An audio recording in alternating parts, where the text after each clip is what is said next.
Good morning everyone. Welcome back to my channel. So today I woke up at 4:32 a.m. So now let's go. Let's make the day productive. Super productive even because अभी मैं बहुत जल्दी उठ गई. नहीं तो mostly मैं 5 to 6 के बिटवीन उठती हूँ.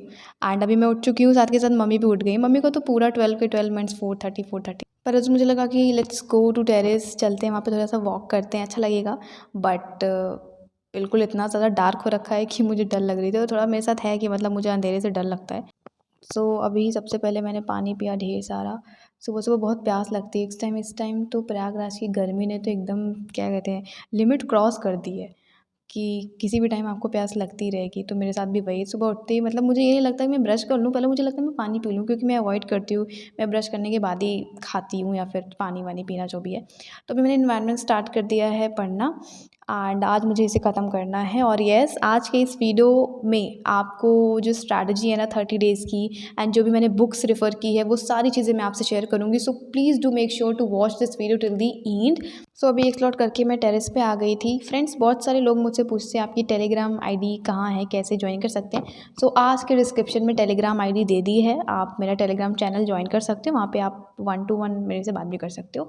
एंड येस, आज का वीडियो हेल्पफुल लगे तो प्लीज़ रेड हार्ट दे देना कमेंट सेक्शन में. अभी यहाँ पे मैं कुछ हील्स एंड रेंजेस पढ़ रही आज की वीडियो मैंने प्लानिंग एंड बुक शेयर की, इस वजह से वीडियो का लेंथ बहुत ज़्यादा है, बट प्लीज़ आप पूरा देखना.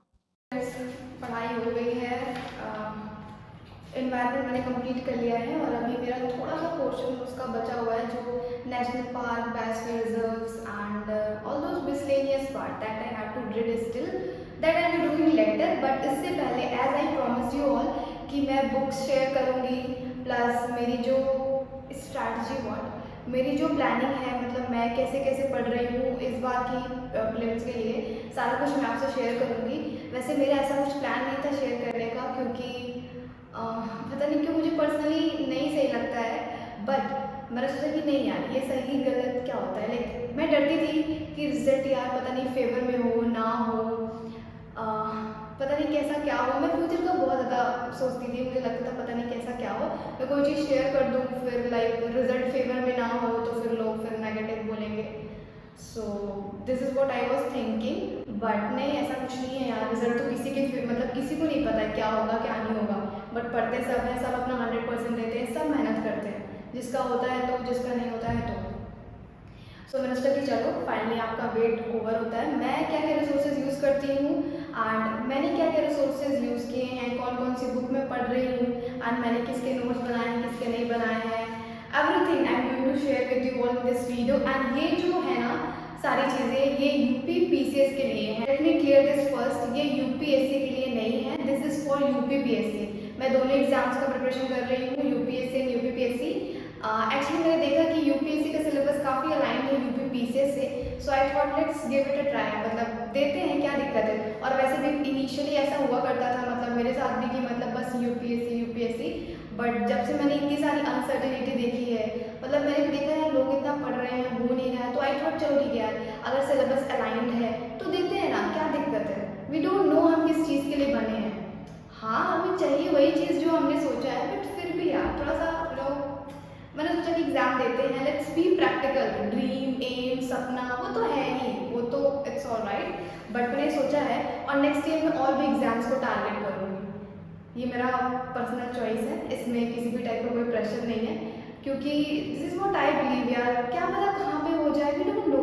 यूपीएससी तो मुझे करना ही है. और पता है हम एक मिडिल क्लास फैमिली से बिलोंग करते हैं जहाँ पे ना फाइनेंशियल स्टेबिलिटी बहुत मैटर करती है, बहुत ज़्यादा मैटर करती है. हर वो स्टूडेंट, हर वो एस्पिरेंट जो आप लोग देख रहे हो जो भी मिडिल क्लास फैमिली से होगा ना, वो मेरी इस बात से रिलेट कर सकता है कि यस यार, मतलब हम लोग की फैमिली में थोड़ा होता है ये चीज़ हमारे साथ ज़्यादा है कि फाइनेंशियल स्टेबिलिटी पे हमारा फोकस बहुत ज़्यादा होता है. इस चीज़ में और एग्जाम्स दूंगी इस वजह से ही, बिकॉज यार जॉब चाहिए सीरियसली. करना है यूपीएससी, बिल्कुल करना है. बट मैं सारे एग्जाम्स दूंगी. अब आते हैं मेन पार्ट पे जो कि है मेरी प्लानिंग फॉर 12 अक्टूबर 2025. फ्रेंड्स, मैंने कौन कौन सी बुक यूज़ की है इसके बाद मैं बताऊंगी कि आप कैसे कर सकते हो. ये जितने बचे हुए दिन हैं उनके लिए जो रिवीजन कर रहे हैं और उनके लिए जो कि अभी से स्टार्ट करना चाहते हैं, क्योंकि अभी भी टाइम है, हो सकता है, बिल्कुल हो सकता है. तो ओके सो ये मेरी बुक्स है फ्रेंड्स। सबसे पहले तो बता दूँ कि इसमें सब्जेक्ट्स आपको पता है पेपर 1 पेपर 2 होता है फ्रेंड्स में। पेपर 1 में हमारा होता है history, geography, polity, economics, science, environment, budget, economic survey, miscellaneous वाला पूरा part, current affair, UP special, ये सारा हो गया GS 1 का। तो अब इसका 1 बाय 1 में बुक्स आपको दिखाती हूँ। और पेपर 2 वाला CSAT है, तो CSAT के लिए मैं दिखाती हूँ। सबसे पहले फ्रेंड्स हिस्ट्री। तो फ्रेंड्स हिस्ट्री के लिए मैंने लूसेंट पढ़ी है। लूसेंट में आपको पता है कि ना एंशियंट, मिडिवल, मॉडर्न सब कुछ बहुत अच्छे से दिया हुआ है। मॉडर्न के लिए अपने नोट्स बना लिए थे, तो ये मेरे नोट्स हैं मॉडर्न हिस्ट्री के। और ये मैंने अपना स्पेक्ट्रम से ही बना लिया था क्योंकि काफ़ी ज़्यादा लेंथी है मॉडर्न हिस्ट्री, तो उसका नोट्स बनाना मस्ट है। एंशियंट एंड मिडिवल फिर भी in comparison to modern short है क्योंकि वो लूसेंट से हो जाता है। एंड या हिस्ट्री के लिए मैंने लूसेंट पढ़ी है। अब ज्योग्राफी, तो गर्मी बहुत ज़्यादा है। ज्योग्राफी की बात करें तो ज्योग्राफी में मैंने नोट्स बनाए हैं Indian geography and world geography के। ये दोनों मेरे नोट्स हैं, ये इंडियन ज्योग्राफी का है और ये वर्ल्ड ज्योग्राफी का है। सो ये दोनों मेरे नोट्स हैं। और साथ के साथ मैंने क्लास 11 की NCERTs रेफर की है, जो कि ये दोनों बुक्स हैं NCERT class 11 and these are new NCERTs, तो ये दोनों रेफर किया है। This is for geography. And साथ के साथ उड़ान बुकलेट रेफर की है, ये PW की है। इट्स नॉट प्रमोशन फ्रेंड्स, मैंने पढ़ी है इसको, सीरियसली पढ़ी है, बहुत अच्छी बुक है। फिजिकल ज्योग्राफी है, साथ के साथ मैंने ह्यूमन ज्योग्राफी पढ़ी है। तो हाँ, ज्योग्राफी का बुक्स थोड़ा ज़्यादा है क्योंकि ज्योग्राफी भी बहुत बड़ा सब्जेक्ट है, इतना इजी है, इतना आसान नहीं है कि एक दो नोट्स पढ़ने से हो जाए। तो नोट्स, तो ये सारी बुक्स ज्योग्राफी के लिए हैं और साथ के साथ ये इंडियन और वर्ल्ड ज्योग्राफी के नोट्स हैं। और ये जो मैप्स लगे हुए हैं मेरे रूम में, सब वर्ल्ड ज्योग्राफी, इंडियन ज्योग्राफी के लिए हैं। तो ज्योग्राफी की बुक लिस्ट थोड़ी सी in comparison to other subjects थोड़ी सी लेंथी बुक लिस्ट है। That was all about geography. अब बात करें इन्वायरमेंट की, तो इन्वायरमेंट के लिए ऑफ कोर्स ये पॉपुलर बुक शंकर IAS, इसको रेफर किया है मैंने। इसके बाद ना मैंने ये बनाया था नोट्स, ये है मेरा इंटरनेशनल कन्वेंशन एंड जो भी पॉपुलर स्कीम्स थी रिलेटेड टू इन्वायरमेंट उन सब के लिए, जैसे कि UNFCCC and world meteorological organisation, environment and water act, air act, ये सारा कुछ मेरा नोट्स में है, मतलब जो भी कन्वेंशंस वगैरह। और इसके बाद ये घटना चक्र फॉर एनवायरमेंट, क्योंकि मैंने इसको रेफर किया है क्वेश्चंस के लिए ऑफ कोर्स, तो यहाँ से आपकी क्वेश्चन प्रैक्टिस हो जाती है। तो एनवायरमेंट के लिए घटना चक्र, और ये मेरे नोट्स ना भी चाहो तो ना बनाओ, शंकर IAS। तो Shankar IAS is the main book for environment. So ya, और हाँ, सबसे इम्पॉर्टेंट, प्रिपरेशन स्टार्ट करते ही you should have UP PCS PYQs, जो कि बहुत इंपॉर्टेंट है, लाइक अनअवॉइडेबल है। फ्रेंड्स पॉलिटी के लिए मेरे ये नोट्स, मैंने पॉलिटी का लक्ष्मीकांत से नोट्स बना लिया था। ये 20 पेजेस के नोट्स हैं, 20 पेजेस के नोट्स हैं ये। एंड इसमें ही जब भी मुझे पॉलिटी मैंने रिवाइज कर लिया है, 8-10 बार तो कर ही लिया है, अभी फिर से करना है। तो बस इसको लेके बैठ जाओ, रिवाइज कर लो, 2 आवर्स में हो जाता है आराम से। मैं यही कहूँगी कि 10 मिनट 15 मिनट नहीं, रिविज़न 10 बार करो, रिविज़न पहला वाला हो, रिविज़न आप 10 टाइम भी करो ना तो भी आपको टाइम लगेगा। ऐसा कुछ नहीं है कि सेकंड्स में, मिनट्स में हो जाएगा। 2-3 घंटे किसी भी चीज़ को लेके बैठे आराम से लग जाते हैं, और ज़्यादा ही लगेंगे, कम नहीं लगेंगे। सो ये मेरे पॉलिटी के नोट्स हैं। पॉलिटी के लिए सिर्फ ये नोट्स हैं, और करंट इवेंट जो भी होता है वो करंट अफेयर्स हो जाता है। So after polity, history, geography, polity, environment मैंने कवर कर लिया है। इकोनॉमिक्स, सो फ्रेंड्स इकोनॉमिक्स के लिए ना मैंने नोट्स बनाए थे स्टैटिक पोर्शन का। देखो इकोनॉमिक एक डायनेमिक सब्जेक्ट है, इसका आपको ऑब्वियसली करंट अफेयर्स ही पढ़ना होगा, बट मैंने इसके नोट्स बना लिए थे। तो स्टैटिक पोर्शन के कुछ 7-8 टॉपिक्स बहुत इंपॉर्टेंट है स्टैटिक पोर्शन ऑफ इकोनॉमिक्स, तो मैंने उसका नोट्स बना लिया था, यहीं से रिविजन कर लेते हुए स्टैटिक्स का फॉर इकोनॉमिक्स। एंड साथ के साथ जो करंट अफेयर में चीज़ें होती हैं उसको करंट अफेयर से पढ़ लिया। और अब बात करते हैं बजट इकोनॉमिक सर्वे की। तो बजट इकोनॉमिक सर्वे के लिए ना मैंने ऐसे 2 पेजेस में बना लिया है, काफ़ी समरी है ये, मतलब इकोनॉमिक एंड बजट का समरी है। बस पूरा तो फिर पूरा मैंने वीडियो देखा था, बट मैंने समरी का ही नोट बना लिया क्योंकि ये रिविजन करने में काफ़ी ईजी होगा। फ्रेंड्स साइंस के लिए ना मैंने लूसेंट पढ़ी है, लूसेंट। और ये वाली आपको सिर्फ साइंस वाली जो आती है, सिर्फ साइंस की वो नहीं पढ़नी, आपको ये वाली पढ़नी जनरल नॉलेज। इसमें पीछे आपको साइंस का पोर्शन मिल जाएगा। फिजिक्स, केमिस्ट्री एंड बायो आप यहाँ से कर सकते हो। मैंने यहीं से किया है। आपके 40-50 पेजेस हैं जो कि हैं पढ़ने के लिए, आपके आराम से हो जाएंगे। फिजिक्स में आपको बेसिक्स पे ध्यान देना है, यूनिट्स प्लस कौन सा स्केलर क्वांटिटी, वेक्टर क्वांटिटी ये पढ़ना है। और केमिस्ट्री में आपको थोड़ा केमिकल्स के name, acid, bases plus filtration technique, crystallisation and mixture, compound, elements. तो ऐसे करके हिस्ट्री का हो गया, सॉरी हिस्ट्री निकल रहा है, ऐसे करके आपका केमिस्ट्री का हो जाएगा।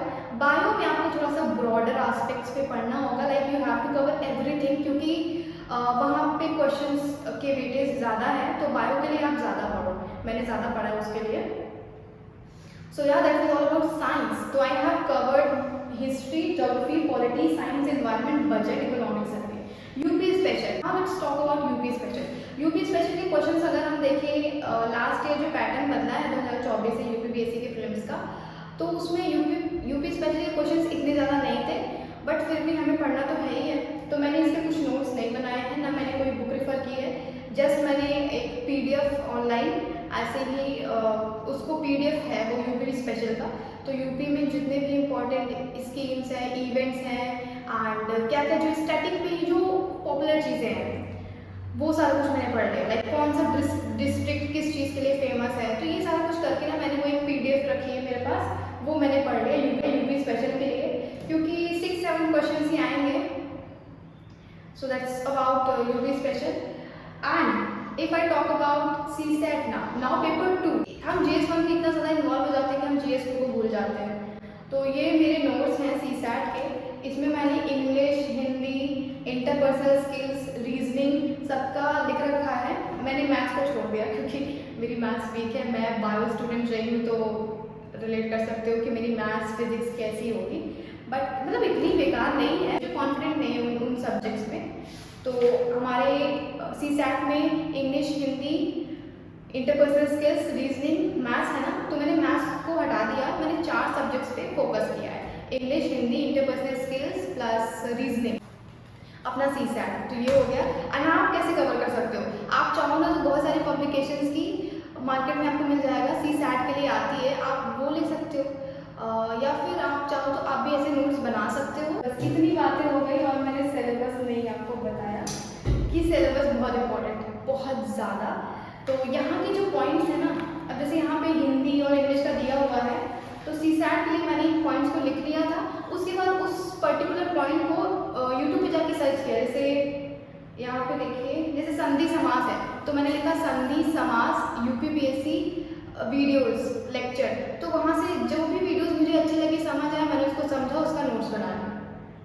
बस कुछ अलग सा या कुछ बहुत एक्स्ट्रा ऑर्डिनरी नहीं किया है। एंड सीसैट के बाद अब बात करें करंट अफेयर्स की, तो करंट अफेयर्स के लिए मैंने national international current affair cover करना होता है, तो मैंने बस मैगजीन फॉलो की है। स्टार्टिंग में मैं नोट्स बनाती थी, बट बाय द टाइम मेरे से मैनेज नहीं हो पाया नोट्स बनाना, क्योंकि बहुत टाइम टेकिंग होता है और भी सब्जेक्ट्स हैं करने को, तो मैंने फिर उसको स्किप किया और फिर मैंने मैगजीन पढ़ना स्टार्ट किया। मैं न्यूज़पेपर नहीं पढ़ती हूँ बिकॉज मुझसे मैनेज नहीं हो पाता, ये पर्सन टू पर्सन डिफर करता है। अगर आप मैनेज कर सकते हो तो definitely go with the newspaper, just read it on daily basis, but if you can't manage it, just don't do it. So friends, ये है कुछ लाइक अभी जो 25-26 डेज़ हैं उसका ये मैंने ऐसे बना रखा है कि आप कैसे क्या कर सकते हो। ये ऑब्वियसली मैंने बना रखा है तो मेरे दिमाग के बेसिस पे है, बट या आप अपना देख सकते हो आपको कैसे करना है। तो सीसैट में आपको पता है हमें 33% स्कोर करना होता है। इसके लिए ना आप 3 डेज़ भी दे दोगे तो बहुत है, लाइक अच्छे से अगर करोगे तो 3 डेज़ आप दे दोगे तो बहुत है। अगर आप रिविज़न कर रहे हो तो भी, और अगर आप स्टार्ट करना चाह रहे हो तो 3 डेज़ ही दो। तो 3 दिन, मैं तो कहती हूँ 18-18 घंटे पढ़ो एंड जस्ट कंप्लीट इट। उसके बाद इसमें सिर्फ आपको स्कोर ही, लाइक इसमें आपको सिर्फ 33% स्कोर करना है। You do not have to master this CSAT subject. अब इसकी बात करते हैं हिस्ट्री के लिए आप 4 डेज़ अभी दे सकते हो जितने दिन बचे हैं उसमें से। एंड ज्योग्राफी के लिए 5 डेज़ क्योंकि थोड़ा सा लेंदी सब्जेक्ट है। इकोनॉमिक्स के लिए you can give 2 days, polity के लिए 3 डेज़, एंड साइंस के लिए यू कैन गिव 2 डेज़ क्योंकि साइंस फिज़िक्स एंड ज्योग्राफी आपका तो एक दिन में हो जाएगा, और एक पूरा दिन आप साइंस में बायो को दे सकते हो। इन्वायरमेंट 3-4 दिन में हो जाएगा। अगर ऐसे कर रहे हो तो आप कर सकते हो, अदरवाइज़ आप कोई अदर बुक्स भी यूज़ कर सकते हो जिसमें आपको ऐसे शॉर्ट टाइप का मिल जाए कुछ। आप अदर बुक भी यूज़ कर सकते हो। बजट एंड इकोनॉमिक सर्वे एक दिन काफ़ी है, मैंने भी एक दिन में ही कंप्लीट किया। पेपर 1 पेपर 2 2 पेपर्स होते हैं हमारे, 200-200 नंबर के होते हैं। एक में 150 क्वेश्चन होता है, एक में 100 क्वेश्चन होता है। एक में तो आपको 100 प्लस करना ही है, और यहाँ पे तो अगर हम 50 प्लस करेंगे और तो भी सही है, 40 भी कर सकते हो आप, एकदम श्योर शॉट कि यार सही ही है, बिकॉज वहाँ पे सिर्फ स्कोर क्वालिफाइंग है ना। मॉक टेस्ट कितना इंपॉर्टेंट है। तो इसमें आपको पता है क्वेश्चंस होते हैं, पीछे आपको एक्सप्लेनेशन दिए जाती है ना। तो मॉक टेस्ट की इंपॉर्टेंस क्या है? देखो, सबसे पहले ना तो ये हमें टाइम मैनेजमेंट करना सिखाता है। अगर हम सोचिए फ्रेंड्स, अगर हम मॉक टेस्ट ना दें और हम डायरेक्ट जाकर एग्ज़ाम में ही टेस्ट में, तो हमें टाइम मैनेज करने में थोड़ी दिक्कत हो जाएगी। सेकंड है एक्यूरेसी मेंटेन होती है मॉक टेस्ट लगाने से। एक्यूरेसी मतलब आप कितना क्वेश्चंस अटेम्प्ट कर रहे हो, कितना क्वेश्चन आपका सही हो रहा है, कितना गलत हो रहा है, एक्यूरेसी आपकी कितनी है, इसको हमें ना इंक्रीज़ करते हुए जाना है। इस वजह से मॉक टेस्ट ज़रूरी है। OMR sheet practice, direct OMR sheet जब वहाँ मिलती है तो थोड़ा सा हम हैफेज़र्ड मैनर में फिर उसको फिल करते हैं, फिर वो हमारा टाइम ले लेता है। इस वजह से OMR sheet real exam feeling वाली प्रैक्टिस करनी चाहिए आपको OMR शीट पे, ऑनलाइन नहीं। आई वुड से यार ऑफलाइन टेस्ट लगाओ। इसके बाद इन्फॉर्मेशन, देखो कभी कभी क्या होता है ना, कोई सा क्वेश्चन आपको कोई कहीं पे काम आ जाता है। मतलब मेरे साथ ऐसा एक्सपीरियंस हुआ है, मतलब मैंने सैम्पल पेपर में कुछ क्वेश्चन सॉल्व किया, मेन एग्जाम में वाला क्वेश्चन आ गया था मॉक टेस्ट। और आप सॉल्व कौन सा कर सकते हो, दही IAS दृष्टि IAS, क्योंकि रिलेवेंट टेस्ट होते हैं ये। जो रिवीजन कर रहे हैं उनके लिए तो ठीक है, फिर भी 20 डेज इनफ है, बट जो अभी से स्टार्ट करें उनके लिए थोड़ा सा हेक्टिक हो सकता है। सो यार that was all about it. सारी बुक्स वगैरह आपसे शेयर कर दी मैंने। I hope you enjoyed the video. अगर आपको वीडियो अच्छा लगा हो आज का तो प्लीज़ रेड हार्ट देना कमेंट सेक्शन में, एंड अपनी फेवरेट पोस्ट लिखना। आप अगर UP PCS की या फिर स्टेट PCS की तैयारी कर रहे हो तो आपको DSP बनना है या फिर PCS ऑफिसर, और अगर आप UPSC की तैयारी कर रहे हो तो आपको IAS बनना है, IPS बनना। अपनी फेवरेट पोस्ट आज कमेंट सेक्शन में ज़रूर लिखना, और वीडियो अच्छा लगा हो तो रेड हार्ट देना, भर भर के रेड हार्ट देना। एंड और भी कुछ आपको पूछना हो तो आप कमेंट सेक्शन में पूछ सकते हो।